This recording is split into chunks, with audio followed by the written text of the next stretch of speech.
Samantala, eto na, Abi, Juancho. Buong bayan nakatutok na sa numero 1 adventure serye sa GMA Prime na Lolong, Bayani ng Bayan!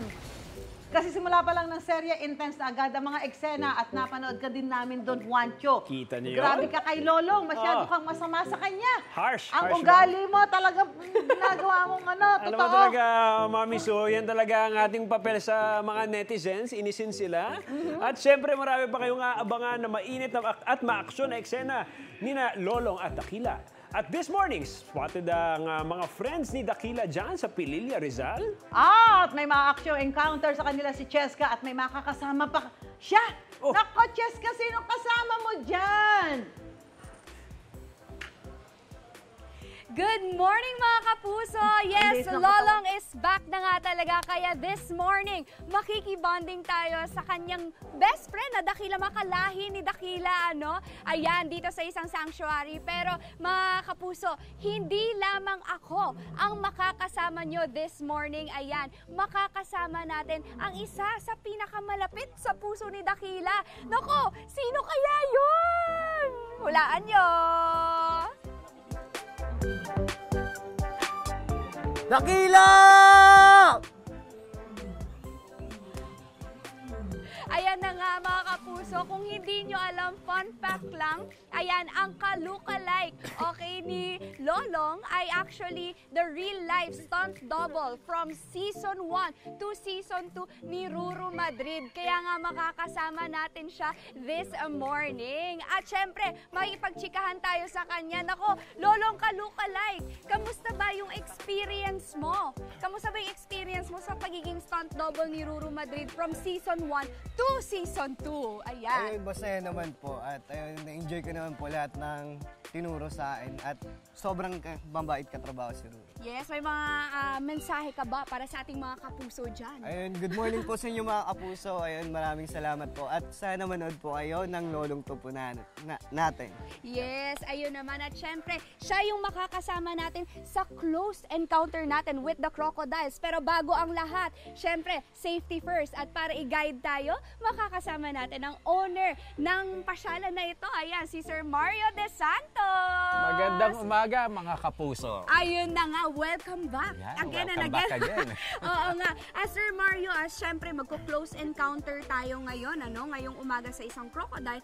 Pero, paano po ba yung mga safety measures? Ano po ba yung kailangan naming tandaan? Syempre yung distansya. Unang-una, depende kung nasaan senaryo tayo. Kung nasa wild, ang unang-una dapat hindi lapitan ng crocodile. Okay. Kasi ang crocodile sa wild, very aggressive yan because pinoprotektahan nila yung territory nila. Lalo na pag may anak or itlog sila, aggressive sila. Ngayon sa captivity, medyo mas safe tayo dito. So hindi naman masyado gaano kalayo. Hindi naman gaano kalayo. Unlike sa wild, talagang kailangan iwasan natin sila.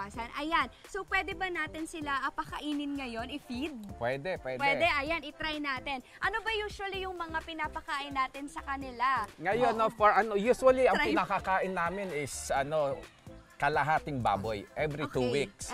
Pero ngayon, para mapakain lang natin, bigyan natin sila ng whole chicken. Whole chicken, ayan. Gaano karami ito, Sir Mario? Ito siguro, ngayon, every 2 weeks namin pinakakain to, mga 10 chicken per feeding. Ayun, 10 chicken per feeding. Ayan.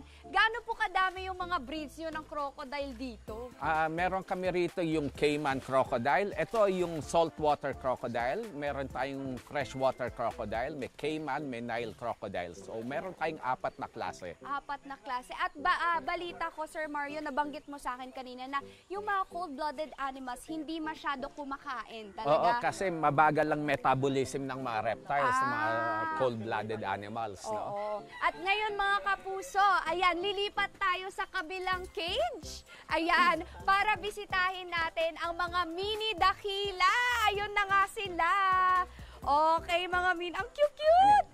Okay, Sir Mario, baka pwede niyo po sa amin iturong paano mag-handle ng ating mini crocodile sa amin ni Lolong. Ito, minsan pinahandle natin to sa mga clients natin, sa mga customers, for safety reason, nilalagyan natin sila ng tape. Okay. Kasi wild animals pa rin sila, no? Oo. So, ang paghawak nito sa ilalim ng kilikili at sa buntot. Sa buntot. Oo, ganito, Eto. no? Ayan, ganyan. Ito po. Mm-mm. Wow. Ayan. Ayan. Ang cute. Ayan, so kamusta yung experience mo? Ito ang tinatawag natin Cayman crocodile. Galing to Cayman. sa South America. Oh, ayan mga kapuso, ang cute nila pero medyo may bigat na. Ayan, maraming salamat po Sir Mario. Thank you. Ayan, oh, Lolong Kalukalay, kamusta yung experience mo dyan? So ito yung first time na totoong buhaya na po yung hinahawakan ko. Hindi na po yung ano lang na buhaya. So sobrang saya po. And dahil Yes. ngayon totoo na to. Ayan mga kapuso, ipagpatuloy lang namin tong pagbabonding sa mga mini dakilas. Kaya tutok lang sa inyong Pama sa Morning Show kung saan laging una ka. Unang hirit! Ikaw, hindi ka pa nakasubscribe sa GMA Public Affairs YouTube channel? Bakit? Mag-subscribe ka na, dali na, para laging una ka sa mga latest kwento at balita. I-follow mo na rin yung official social media pages ng Unang Hirit. Salamat, Kapuso.